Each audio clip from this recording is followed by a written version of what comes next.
Ladies and gentlemen, good day and welcome to the KEC International Limited Q2 FY22 Results Conference Call. As a reminder, all participant lines will be in the listen-only mode, and there will be an opportunity for you to ask questions after the presentation concludes. Should you need assistance during the conference, please signal an operator by pressing star and then 0 on your touchtone telephone. I would now like to hand the conference over to Mr. Vimal Kejriwal. Thank you, and over to you, sir. Thank you.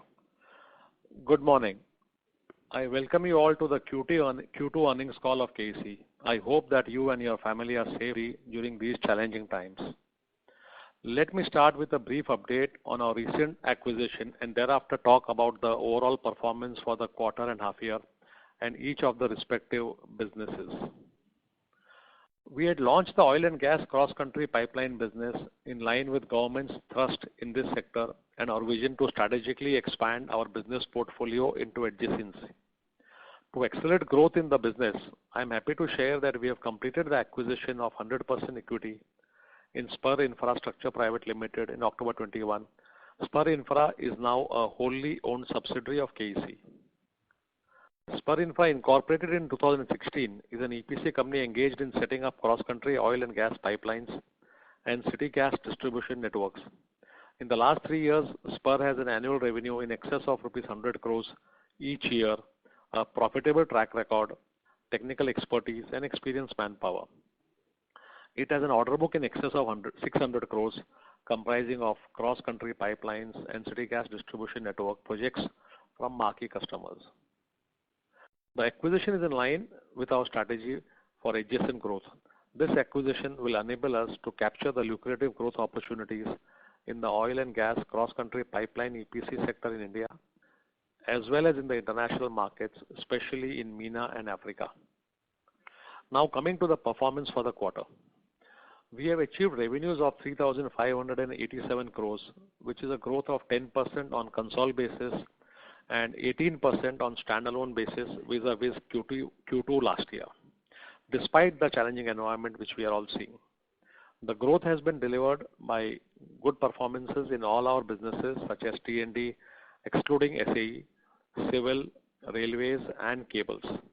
The growth could have been higher, but for the intermittent COVID challenges faced at some of our projects, especially in international locations, and volatile raw material prices. We continue to consciously regulate the supply of towers and conductors to some of our projects where the schedule permits. Notwithstanding this, considering our current order book and L1 position, we are very confident of a continued good growth for the balance half of the year. Despite significant challenges, we have achieved EBITDA margins of 9.4% at the standalone level and 7.1% at the consolidated level for the quarter. The consolidated EBITDA margin for the quarter have improved by 80 basis points sequentially. During the quarter, we have an exceptional write-off of rupees 43.6 crores towards a legacy arbitration case in South Africa, which has been decided against us this month. This was an unfortunate development. We had won this legal case at 2 different levels. Unfortunately, at the final level, we lost this case, and this came as a big surprise to us also. Excluding the impact of this exceptional item, we have delivered a PBT margin of 6.7% at the standalone level and 4% at the consolidated level. Our standalone PAT margin stands at 4.9% and consolidated PAT margin at 3.1%. The margins have been impacted primarily due to the elevated commodity prices globally and the continued cost time escalations in SA Brazil amidst the pandemic. We continue to have good order inflows. Our YTD order inflows stand at rupees 7,386 crores, including the recently released orders of 1,829 crores. This is a strong growth of 70% vis-a-vis last year.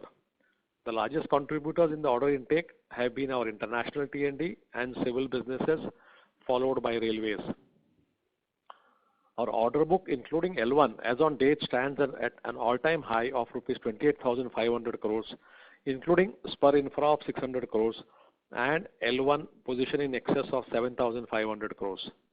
We have a well-diversified order book across businesses with an equal share in both T&D and non-T&D business. Our net debt as on 30th September 2021 stands at rupees 2,801 crore. While the closing borrowing is slightly elevated due to some delays in collection from railways, our average borrowing continues to be largely in line with our targeted average borrowing levels of 2,500 crore for the year. Our interest cost continues to show a declining trend and has improved to 2.0% for the quarter of sales against 2.1% in Q2 last year. Now coming to specific businesses, our core T&D business excluding SAE has delivered a growth for the quarter despite the various headwinds. The momentum in T&D order intake continues with new orders of over rupees 3,000 crores led by significant orders in the international market, especially in the Middle East and Americas. We have expanded our international footprint further with our first T&D EPC order in Europe. The overall tender pipeline in T&D continues to be strong in the international market. In Afghanistan, the situation continues to remain fluid. We currently have 5 projects under execution. All are funded by international funding agencies and are critical for the country. We are in constant touch with the various governmental authorities and the multilateral agencies and expect resolution in the next few months. In Brazil, as conveyed in the last earnings call, the 2 legacy projects are expected to be completed within this quarter, Q3. Additionally, work on the 3 recently secured EPC projects are going on as per schedule. We have also secured few large tower and hardware supply orders in Brazil. Execution of one of the supply orders has already commenced during this month. Our railway business has achieved a revenue of rupees 1,000 crores for the quarter, delivering a strong growth of 20% vis-a-vis Q2 last year. The business has secured orders of over 1,200 crores YTD in conventional OHE as well as orders in the new area speed upgradation, port connectivity, OHE and third rail for metros. The railway tender pipeline continues to remain robust with a blend of conventional, technologically enabled emerging areas as well as international opportunities. With the continued thrust on execution and an order book plus L1 of over 6,500 crores, we remain confident that railways will continue its revenue growth trajectory for the year. Our civil business has delivered another quarter of strong performance with revenues of rupees 450 crores, an impressive growth of over 2 times vis-a-vis Q2 last year. The growth has been delivered on the back of robust execution in metro and industrial projects. I am happy to share that we are on the verge of completion of our first metro civil project for Kochi Metro. We have already handed over the viaduct portion and work on the stations are nearing completion. The business has also commenced execution for the recently secured order for Chennai Metro. Additionally, the business is L1 in a second viaduct tender in Chennai Metro. The physical progress achieved in all our metro projects reaffirms our confidence of this segment, contributing to our growth significantly going ahead. In line with our strategy to diversify in new growth areas in civil, the business has secured a breakthrough order in airports, which marks our entry in the growing public spaces segment. Additionally, the business has also reinforced its presence in the water segment and in the industrial segment with orders in metals and mining, data center and FMCG segments. With a robust order book plus L1 of over 6,000 crores, we are confident that this business will continue to be one of the key growth drivers for us in the coming quarters. Our cables business achieved revenues of rupees 356 crores with a robust growth of over 40% vis-a-vis Q2 last year, contributed by growth across all segments. The business is progressing well with the development of new products. It has received approvals for a few new products during the quarter. In solar, we have successfully completed and commissioned one of Asia's largest carports, a 20 megawatt peak solar carport project for a leading automobile manufacturer. Additionally, we have also successfully charged a 13.6 megawatt rooftop solar projects for a corporate client. In smart infra, the Aurangabad and Bidkin smart city projects are on the verge of completion and the execution of the projects for integrated perimeter security system for defense airports is on track. Overall, we are pleased with the growth in revenues and order intake despite significant challenges. The business environment continues to be uncertain with the prevailing commodity prices and pandemic scenario. On the positive side, we are witnessing a gradual revival in the outlook in Brazil as the 2 legacy EPC projects which have impacted our performance in the recent quarters are scheduled for completion shortly. On a concluding note, I would like to convey that with the traction in order intake, a robust order book plus L1 of over 28,500 crores, and a strong tender pipeline, we are confident of delivering a continued good growth in the coming quarters. Thank you very much. We are open to questions now. Thank you very much, sir. Ladies and gentlemen, we will now begin the question and answer session. Anyone who wishes to ask a question may press star and 1 on their touch-tone telephone. If you wish to remove yourself from the question queue, you may press star and 2. Participants are requested to use handsets while asking a question. Anyone who has a question may press star and 1. Ladies and gentlemen, we will wait for a moment while the question queue assembles.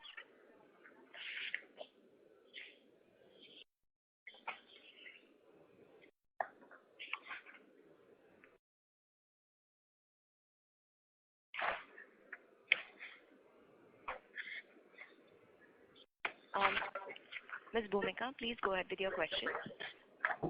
Yes, sir. Good morning, sir.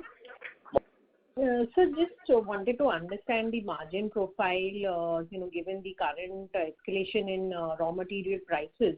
While SAE will kind of get settled into the third quarter, but as we move ahead, I remember we had kind of indicated earlier that we've kind of restricted our conductor supplies. So, with the kind of movement in aluminum prices, the kind of impact in terms of margin profile, and, could there be an impact if we continue to delay our conductor supplies in terms of revenue? And if you can talk about how the new order bids are happening and what is the competitive intensity across segments in view of this, escalating raw material prices.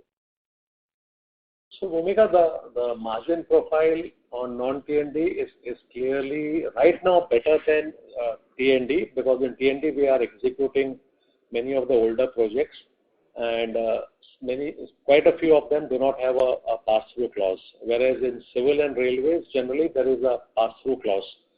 So, and with a 46% non-T&D business, I think our revenue margin profile will improve further. Because even if you look at the order book also, there's the same change with non-T&D improving. That's one part of it. As far as aluminum is concerned, I think the good part is, if you look at the overnight rates today, aluminum has come down by almost $300. So today it's now at 2,600 or against the 3,000 which it was yesterday before itself. As far as the conductor supplies are concerned, whatever was required or is required for our project progress has been supplied or is being supplied. Okay, so in a way, non-supply is not going to impact any project progress. It is definitely impacting revenues, which is why you can see a slightly lower growth of revenues this quarter. We could have done much more had we supplied conductors, but we did not want to take losses today when we don't need them that way. Coming to the new projects and all that, we are clearly bidding at the current margins, current costs and all that. And so I think from Q4 onwards, we will start seeing execution happening of the newer projects, which will obviously pull up the entire margin scenario. Okay. You had one more question, Bhumika. Sorry, I missed the last one. Yes, sir. I mean, related to this only in terms of competition, how is competition across various segments? So if you can, talk about that, particularly in terms of railways where, the order inflow has been slightly muted. So from that perspective. So, Bhumika, I think the competition is a challenge, especially wherever there is a much larger civil portion. So in railways, if you look at, let's take metros. Most of the electrical, OHE, signaling, there will be 3 or 4 parties or maybe 5 parties maximum. Okay, but wherever there is a civil portion involved, we are seeing a huge number of civil contractors, especially from the road sector and tier 3 contractors. Because as of today, I think there is no requirement for a bid bond. I think it's expiring on 31st December. I don't know what the government wants to do. So we are clearly seeing that. Since there is no bid bond required, I know recently of a railway tender where we had not bid, which was a pure civil tender. There was 53 players coming in, 5-3. Okay, but that was a pure play civil. If it becomes a technologically intensive or EPC where engineering and all is required, or let's say the size is about 200-300 crores, then the number of competitors start tapering in, and many of our larger projects like our viaducts and all that, we are seeing 2 players, 3 players, 2, 3, 4 maximum. If you look at water projects, we have been having 8, 9 competitors, but on the larger ones, restricted to 3 or 4. So, project size-wise, I think we are still seeing quite less competition. If it's 300, 400, 500. Below that, on the civil portion, lot more competition. But if it is technology, lower. Internationally, the competition continues to be similar, 4, 5, 6 players. I have not seen any increase in intensity. I hope I have answered your question. Yes, sir. Sir, just one more, if I may squeeze in. Yeah, in terms of outlook, in terms of order inflows, obviously, there has been an improvement, and we have a very healthy L1 position. But what is the kind of bid pipeline across various segments, and particularly transmission, in the international and domestic markets? So the pipeline continues to be around 60,000-65,000 crores between the various businesses, of which half of them typically have been bid, half of them are yet to be bid. Okay, India pipeline is slightly weak, but I think international pipeline continues to be very strong, especially on the Middle East. And now we are seeing something happening on the Far East side, so Thailand, etc., where there was a huge impact of COVID. Bangladesh, there are large number of tenders which have been quoted and which are going to be decided in the next few days. So I think tender pipeline on T&D international, we are pretty happy. India, we have to wait and watch. There are quite a few of TBCB projects which are now getting into bidding and all that. So we may see some improvement happening in India pipeline also, but it's a little bit I'll say far away. Got it, sir. Thank you so much, and I'll come back in the question queue. Wishing you all the best. Thank you. Thank you. We'll take a next question from the line of Ajinkya Bhatt from Macquarie. Please go ahead. Hi, sir. Thanks a lot for the opportunity. Sir, two questions from my side. Number one, if you can give us some sense of what is the composition of order backlog in civil segment in terms of private versus central state governments and PSUs, because it seems like you have been doing a lot of industrial factories and these kind of projects for many private clients, and any comments on related margin profile in private orders versus government? That's the first question for civil segment. So Ajinkya, I don't have the exact breakup, but I think ballpark industrial orders would probably be around 1,000 crores or so. Okay, maybe Abhishek can later on give you, but I'm just giving a ballpark number. It should be around 1,000 crores or so.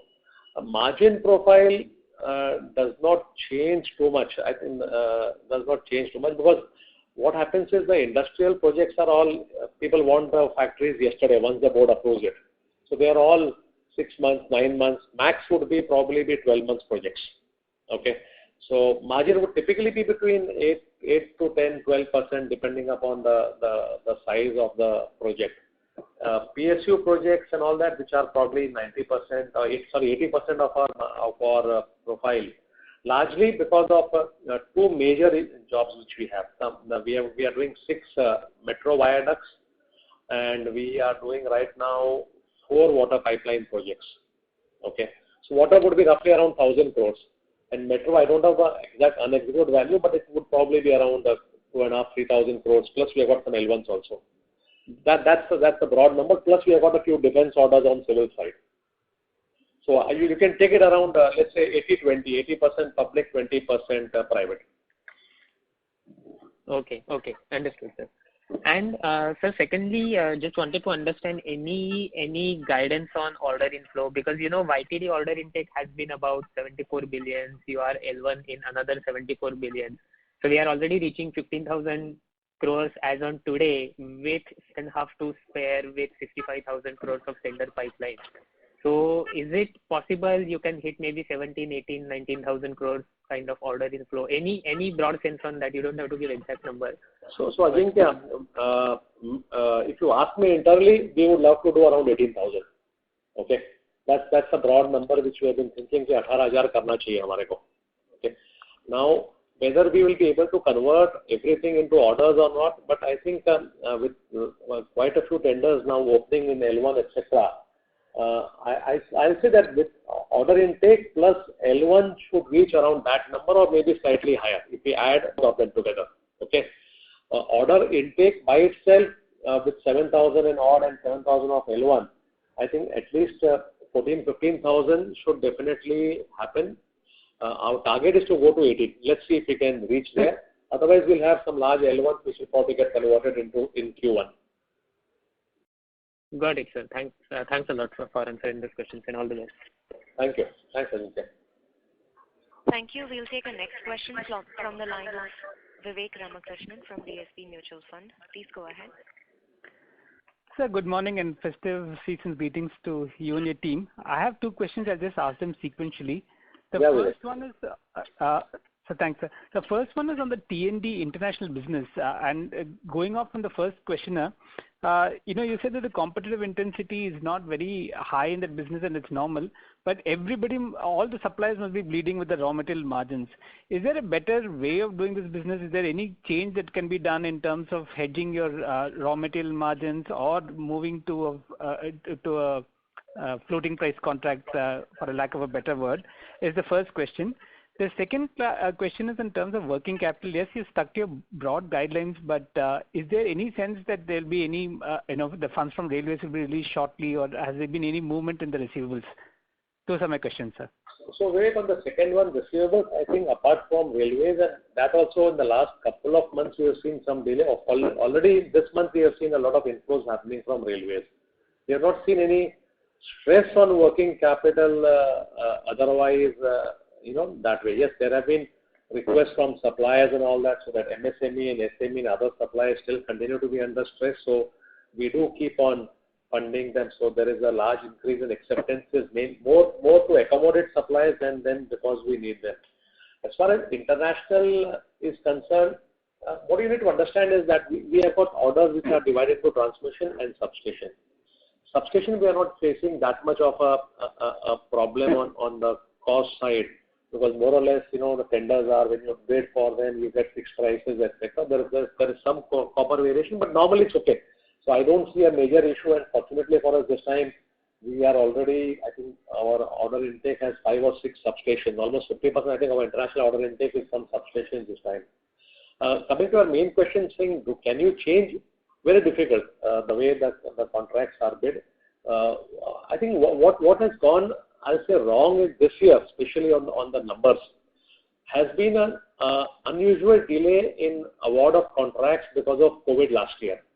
So many of the contracts which we had bid in, let's say March 20 and all that, got awarded by December 20 or Jan 21, by which time the commodity prices had moved significantly. That is not the usual practice. No, as a company, our practice is very clear.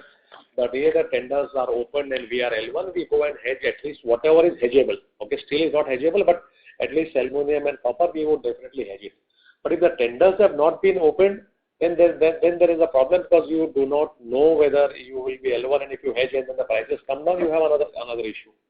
So what we're trying to do is we're trying to see if we can limit our exposure as a percentage to such contracts which are not opened and all that. So I think we're trying to rework some of our hedging strategy.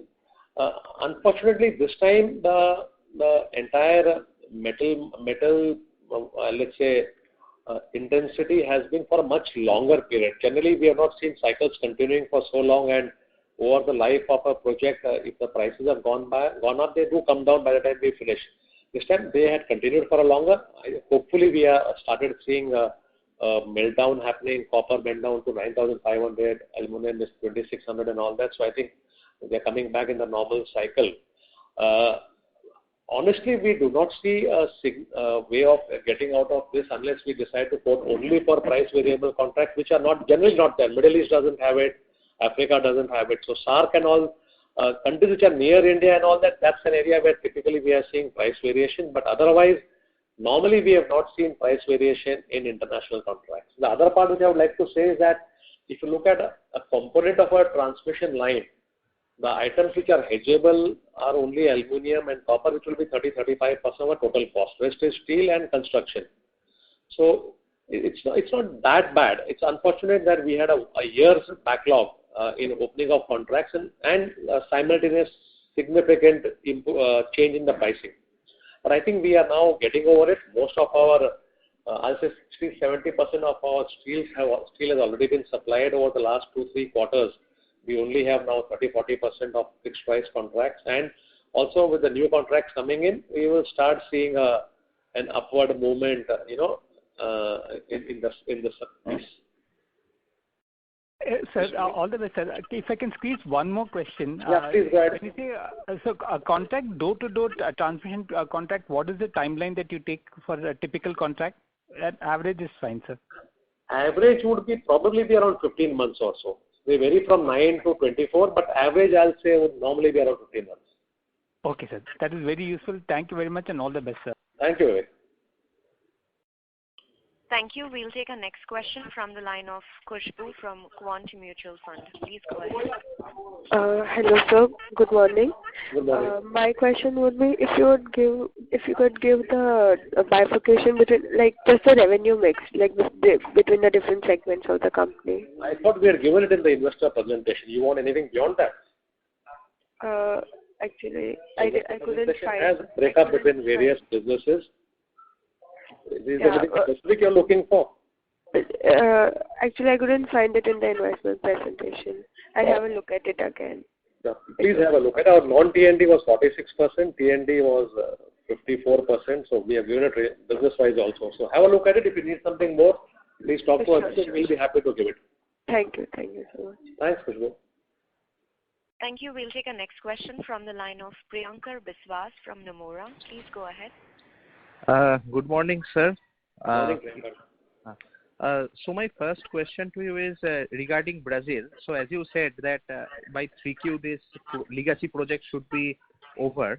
So my question is how much in the order backlog right now is of the legacy, so that we can see that how much revenues we can expect from that. And lastly, since the legacy contribution would be much lower in SAE for, let's say, even 3Q, so can we expect a meaningful jump in EBITDA margins, let's say, in the third quarter itself? So what's your assessment on that? So Priyankar, the order book for these projects is very less. Most of it has already been exhausted. Now you are incurring cost to complete them. Okay. So I don't have the exact number, but maybe 50 crore or 75 crore. So there won't be revenue from these projects. There will definitely be some cost being there. We have got claims and all that, so we are working on that. Will there be a margin improvement from Q3 on this? I doubt about it. It should be from Q4. But we do expect that there will be some reduction in losses in Q3 because we are now on the verge of getting there. But a meaningful turnaround or Brazil becoming positive, if that's the question, should probably happen from Q4, or even if it doesn't become positive, I don't see any significant losses or anything coming in Q4. I think Q3 should be the end of it. So sir, that's very helpful. So another question from my side is, like you had highlighted that in this particular quarter there were some challenges, especially on the supply chain and other constraints, especially for the international. So if such constraints were not there, let's say you did not have to regulate the supplies for fixed price contract. So can you give a rough ballpark idea, like how much higher the sales could potentially have been? Probably another 10%. Okay. We could have easily had a revenue of, we could have done at least another 300-400 crores of revenue. Okay. And sir, the last question from my side is, in the industrials, you are doing, you are getting some, like in the civil side, you are getting some industrial projects, and that segment has been picking up for you over the past, the evolution that we see. Now, one of the largest civil construction companies had highlighted that probably from FY23 onwards, we could be seeing a meaningful revival in private capex and private investments. So what's your take on that, and how big can specifically this industrial segment can grow for you? I mean, in civil. Industrial segment is already seeing green shoots, so I do not know why I don't want to wait till FY23. because we have already, I think in this quarter, we at least got 5 or 6 new orders from industrial segment, and slowly the segments are getting diversified. Earlier we had become more a summit than any other, so all our initial orders were for setting up cement plants. Then we now are working with, I think, all the steel companies. Okay. Now we have also got, this quarter we got order from 2 more metals and mining companies, 3 orders actually from metals and mining. Then data centers, and we got an order to set up a new carbon black unit.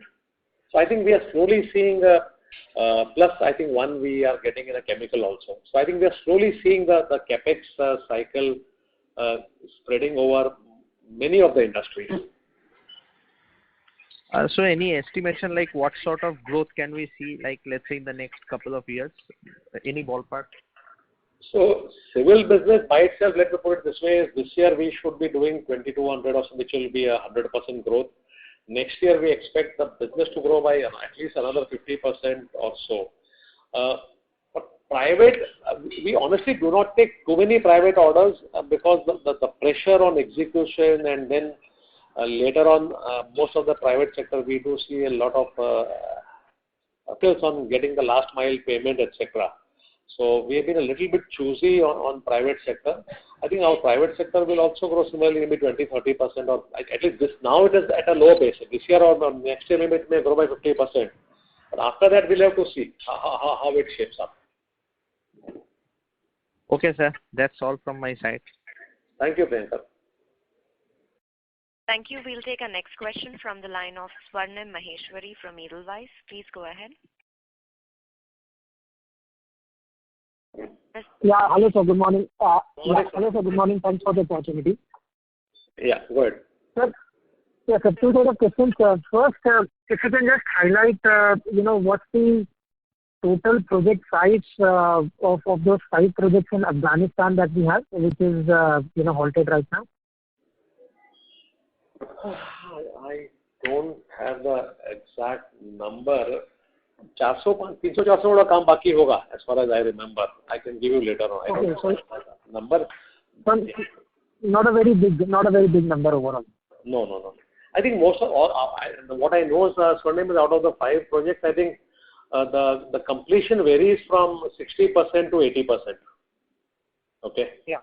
So it's only basically the construction piece of most of the supplies is balanced to be done, so which is normally much lower in value. Right. Yeah. Right. Second thing is on the balance sheet side. Now there is a sequential jump actually, in our working capital by almost about 10%. So this is just owing to the delays in the collection from the railways, or is there something else? Rajiv, if you're there, you want to answer this question? Yes. Okay, Vimal.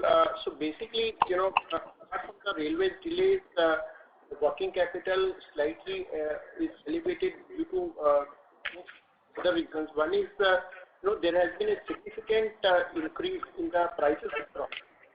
So that has also led to the increase in the inventory level. In terms of the price, in terms of the volume, more or less it continues to be the same, because there is also in between there was a shortage of raw material, but the price increase itself at 30 to 40% has led to the addition in terms of the volume of the value of the inventory. Second is there has been a losses in the SAE, so that has led to the additional funding for SAE business. And the third one is, the Afghanistan collections have slightly now, taking time, because we had received the last payment around 17th or 18th of August. Since then, the collections are virtually stopped, and we are in touch with the various funding agencies who have funded the project in Afghanistan, as well as the client. So where they are responding positively, and they are working out the ways and how they can pay us the money directly. So these are the few other reasons which has actually led to the elevated working capital during this quarter. So Rajiv, is the receivables from Afghanistan sizable? So we are likely to receive. So right now we are working out the modalities with the funding agencies. to receive the payment? Because as you know that right now US has choked all the funding lines to Afghanistan.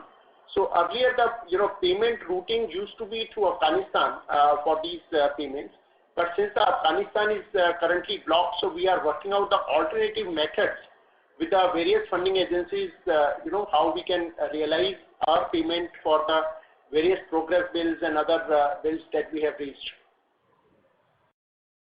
Okay. Got it. That's it from my side. Thank you so much. And wish you all the best. Thank you. Thank you. We'll take a next question from Saket Kapoor, an individual investor. Please go ahead. Yeah, namaskar, sir. And Namaskar, Saket ji. Thank you, sir.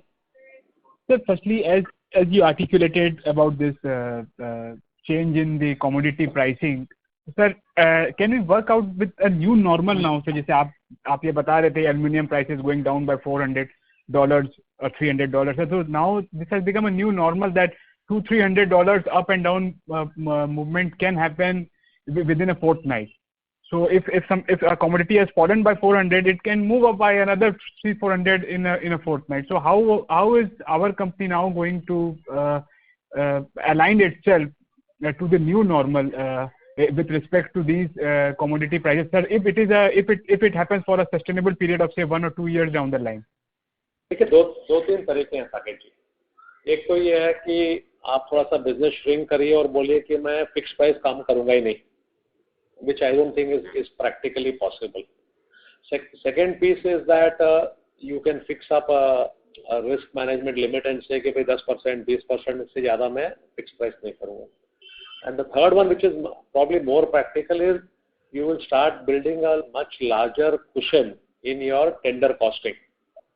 Saying कि आज 2600 aluminum है. Now in the normal course probably you would have taken 2600 if I was to quote a tender today, okay, or 2700. Now when we see कि भाई अगर 300-400 regularly आगे पीछे अगर होने वाला है, तो we may start quoting at 3000. आप समझे ना? So the markup or the firming up as we call it will become much higher if the volatility continues.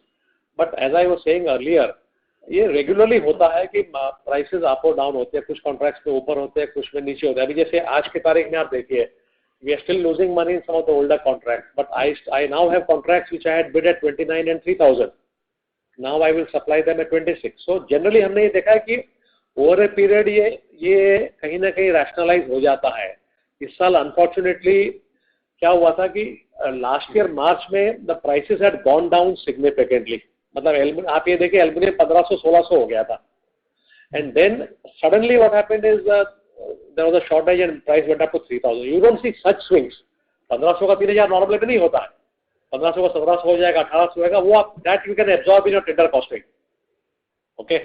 So I think this was a very unusual swing because you suddenly had very low prices at the start of the COVID, March, April, May, June. अगर आप last year देखें तो metals and all were at the bottom, and suddenly it went to the top.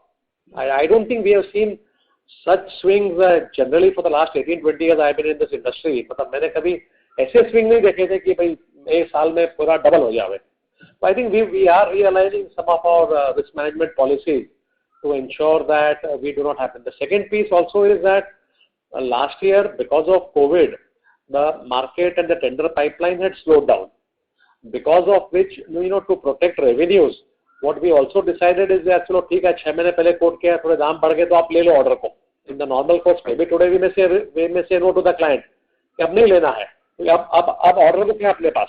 आप समझे ना? So the circumstances have changed. So I think you will see a significant change in the way tendering is happening in all these markets. Yes, Sagar. Yes, sir. Sir, for the spur infra execution, sir, can you, sir, on an order book of 600 crores, what kind of execution are we expecting for the current year, and the forest impact also for this quarter? And lastly, sir, the SAE contribution for the second quarter in terms of the revenue. I have the numbers. How have the bottom line needed by what percent? Bottom line में करीब 80 करोड़ का PBT loss था. Okay, करीब roughly 5-7 crore आगे पीछे, I think 80 crore था. Spur last 3 साल में करीब 100 करोड़ रहा है. इस साल में आई थिंक हमारी उम्मीद है कि they will do around 150 crore. तो हमारा ट्रांजैक्शन आई थिंक 12 या 13 अक्टूबर को हुआ था. So roughly anything between 60 to 75 crores of revenue will come in our books in consolidation of Spur this year. Yeah. Right, sir. ऐसे ही के लिए सर आगे का सेकेंड हाफ कैसा देख रहे हैं सर? Q3 में तो लॉसेस आएंगे थोड़े. Q4 से I think hopefully we should start seeing a neutral or a positive number. और आगे तो next year तो positive रहेगा. तो फर्स्ट हाफ में कितना लॉस हुआ सर ऐसे ही का? करीब 150 करोड़ होगा.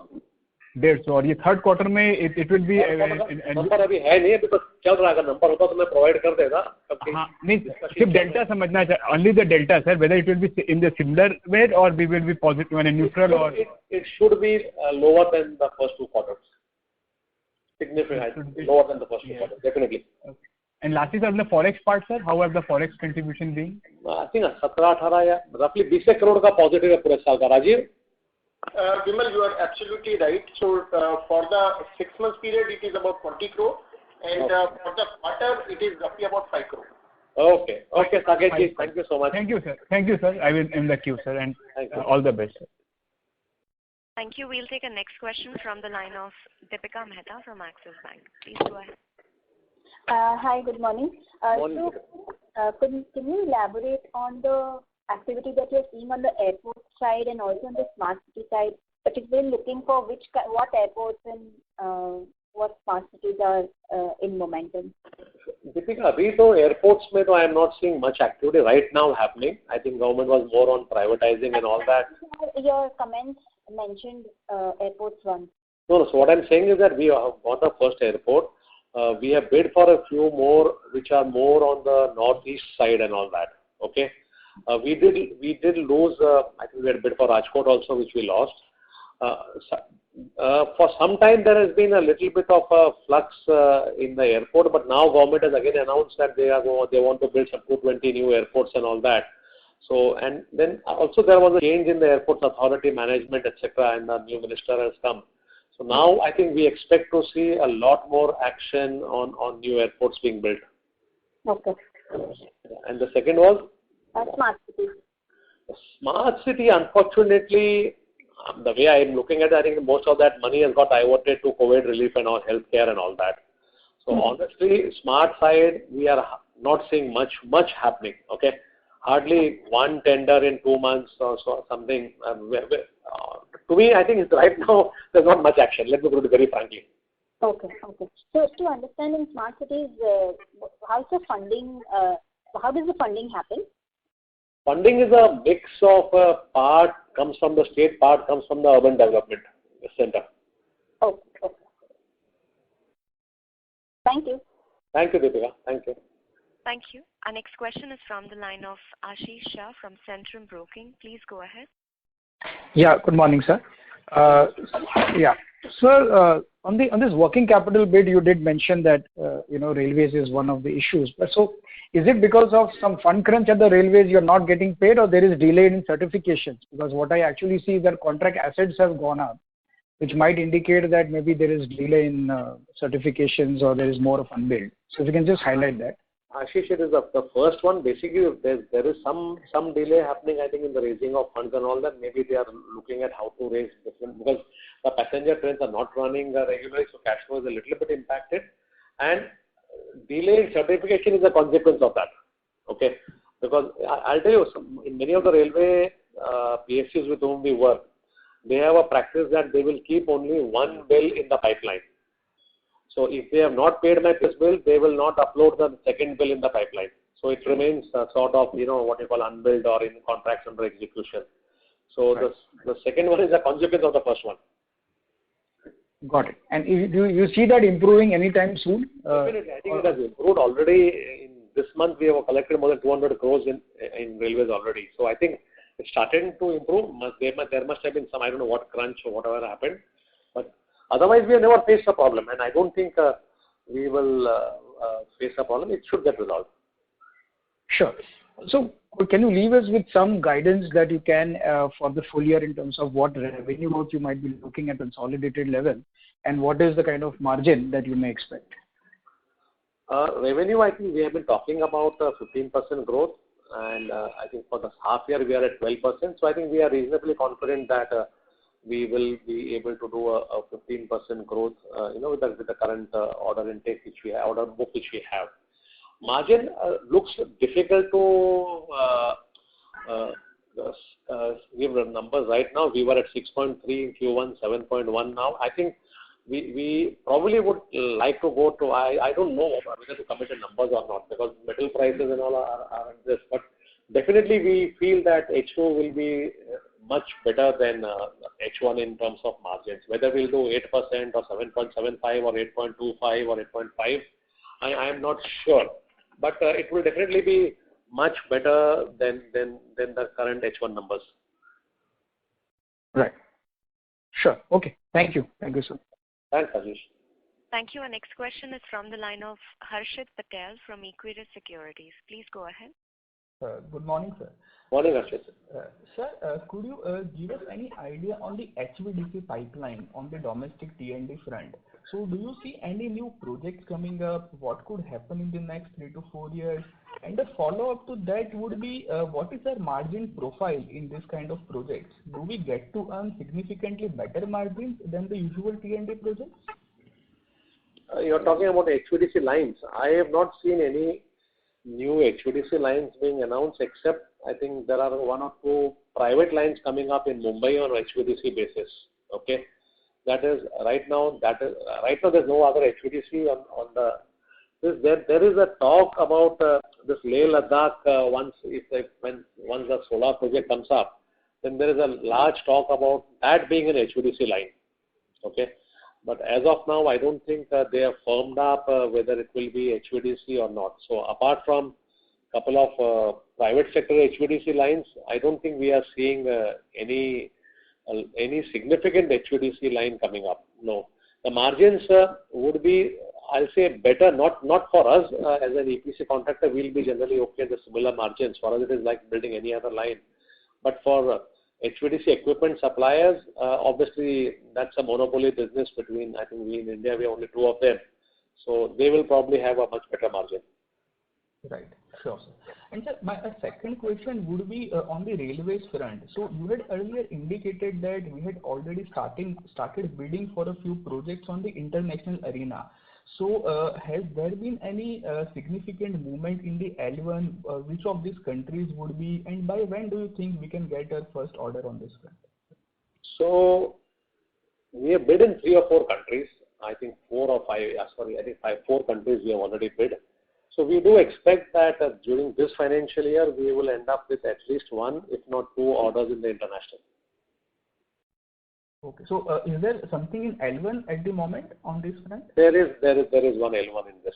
Yes. Okay. Sure, sir. Thank you very much. That was all from my side. Thank you, Harshit. Thank you. Our next question is from the line of Rita Tahil Ramani from Invesco Mutual Fund. Please go ahead.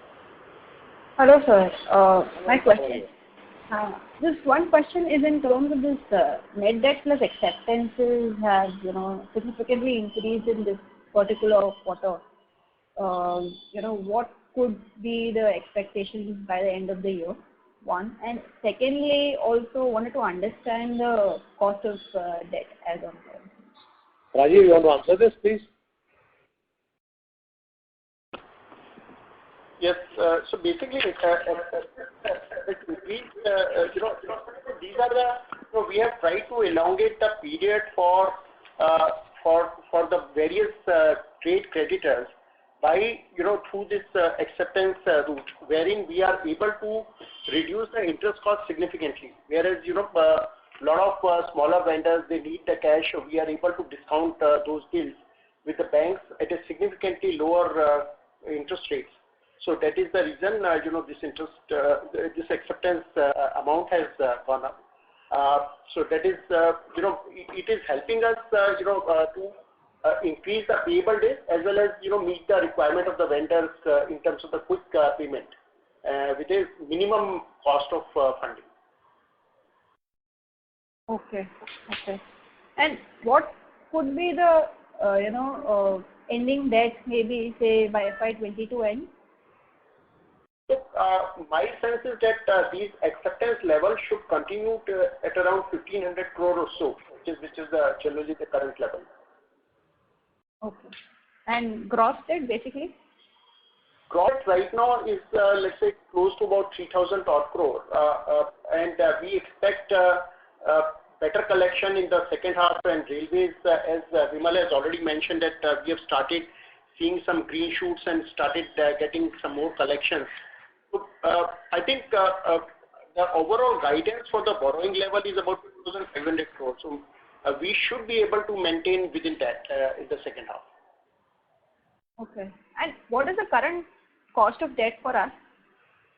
The cost of debt varies from, varies from 1.5% to going up to 5.5%, depending on the instruments that we are using for taking the working capital borrowing. Because largely our borrowing is for working capital, and there are various instruments that we use for taking these working capital, from PCFCs to working capital demand loan. We use a lot of commercial papers in the market.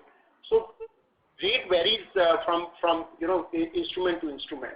But generally, it is in the ballpark of less than 5% average cost of borrowing. Oh, got it. Thank you and good luck. Thank you. Thank you. Thank you. Before we take the next question, we would like to remind participants that you may press star and 1 to ask a question. Our next question is from the line of Harsh Bhatia from Emkay Global. Please go ahead. Yes, sir. Thank you for the opportunity and good morning. I just had 2 quick questions. So what sort of projects are we booking under this tech-enabled emerging metro segments? Because this is the first time that this description has popped up. So I think you have already alluded to the sort of new opportunities that are coming up in the metro and the railway electrification part. So if you could provide some more granular detail about this project that we have reported. So Harsh, this would be basically what we call power supply contracts. This could be what we call third rail, OHE. This would be ballastless tracks. So also signaling and telecommunications. All of them are for metro. Apart from metro, there is a train collision avoidance system, which is a new thing which is coming up in the conventional Indian railways. That is one. Then there are some very smart modernization things happening on signaling and telecommunication, and Mission Raftar for increasing the speed of trains on the conventional piece between some of the metro cities, which require a different type of OHE and signaling. So all those come into that. Oh, that's helpful, sir. Just one last question from my side. Regarding the Spur infrastructure acquisition, we already have an order book of 600 crores, 700 crores approx. So would the current management continue to oversee the operational aspects, or would KEC management take over the entire operational aspects of the business? Because this is a sort of a new business for us, right? So what sort of thinking does the KEC management have over there? Thanks. So Harsh, 2 things are there. One is we have been trying to get into this business for the last 1 year. So we have built in a reasonable, I'll say, capability. We have a business head and we have a bidding head, and others we are already part of KEC. Okay. So it's going to be a mix of both. The existing Spur team, except for the promoters, are continuing full time. And the promoters, there were 4 promoters, 2 of them more actively involved in the business, and both of them are going to be there with us for some more time. Okay, sir. Thank you. Thanks, Harsh. Thank you. We'll take our next question. That's a follow-up from the line of Ajinkya Bhatt from Macquarie. Please go ahead. Hi, sir. Thanks for the opportunity again. Sir, I just wanted to understand, in one of the earlier conference calls, when you talked about diversification into civil segment, you mentioned that you don't have a lot of complex engineering capability in-house and you have an ambition to build that in-house. So if you could elaborate on the progress on that front. And related question, how is it being done currently? So do you engage with external consultants and seek the design diagrams before you start execution? How does it happen at the moment? So Ajinkya, 2 things are there. One is we have hired a CTO, which is a new position for us, a Chief Technology Officer, a gentleman who has spent his lifetime with Shell US. So he has joined us as a CTO, and he is helping us in upgrading our engineering capabilities across all our businesses, specifically more in railways and civil, because T&D we had a decent engineering strength and capability. So the last two businesses we are now upgrading. We are also trying to see how do we improve our entire engineering, the way we do it and all that, not just the capability, but the front end of it and the back end of it. So a lot of effort is going on the engineering front. Coming to a second question, traditionally, I think almost all the companies, I don't know, maybe one or two companies may be an exception, but in India, traditionally, most of the construction companies have always outsourced engineering. Okay, so there are enough engineering consultancy companies available who basically do the entire basic things for you, and then what you need to do is you need to develop capabilities to ensure that you check what has been done is right, what has been done is commercially what you want to do. You don't add extra safety factors to increase costs, etc. So most of the construction companies I know of, and we have talked with so many EPC companies, most of them prefer to outsource engineering. And so I think right now for us also, for some time in businesses like civil, we will probably continue with outsourcing while developing capability of at least checking and optimizing them. Over a period of time, we definitely also want to build our own. It will take some more time, but we are moving in that direction. Sir, and just one final thing. So when you build out this capability on engineering, is it more about hiring more engineers, or is it largely driven by seeking licenses to specific softwares which allow you to handle that job? And could all of this lead to increase in fixed costs materially from current levels? It will be both. You will be buying or hiring more licenses which you are not using before, new technologies which are developing and all that. So you will definitely spend a lot more money on licenses, and then you will also hire people who can use those licenses or either retrain your existing people. But to me, what happens is that a large part of that, or I think all of that, or more than that, will get recovered from the optimization which you will see in your costs. Okay, I can give you one simple example. We were quoting for a railway line where there had to be a soil strengthening to be done, and the initial client estimate was more than 100 crores. Then when we went through it and then we called some of these consultants and we put our teams to look at it, we finally could bring it down to 50 crores. The client was also very happy and we were also happy. So, obviously then a part of that cost which we incurred will get recovered through that. So, although you may look at it saying on the OPEX side the cost may improve, but that will result in a much higher value coming to you through the margins. Got it, sir. Thanks a lot. Thanks, Ajinkya. Thank you. Our next question is from the line of Kunal Sharma from SNC Private Wealth. Please go ahead. Thank you for the opportunity, sir. Good morning. Just a couple of questions I have. So could you please shed some lights on the domestic and the international orders, as you said earlier that we are quite bullish on the international market and domestic. So what's the reason behind that we are not confident on the domestic market, whereas the infrastructure industry and the civil and the government have a good capex plan in the domestic market as well? I think, Kunal, somewhere either I did not speak well or you did not understand it well. We were talking about transmission and distribution, okay, only. Yeah. Civil and railways, तो हम लोग अभी तो सारे order India में ही है. So I think today if you look at our order breakup, probably more than 50% of our orders are from India in any case, even now. So I think maybe I did not spell it out well. We were only talking about T&D in India, where we are not seeing right now too much of order in tender pipeline. Okay, understood. And the second on the what could be the margin profile on the console basis as we have done the Spur Infrastructure Private Limited acquisition?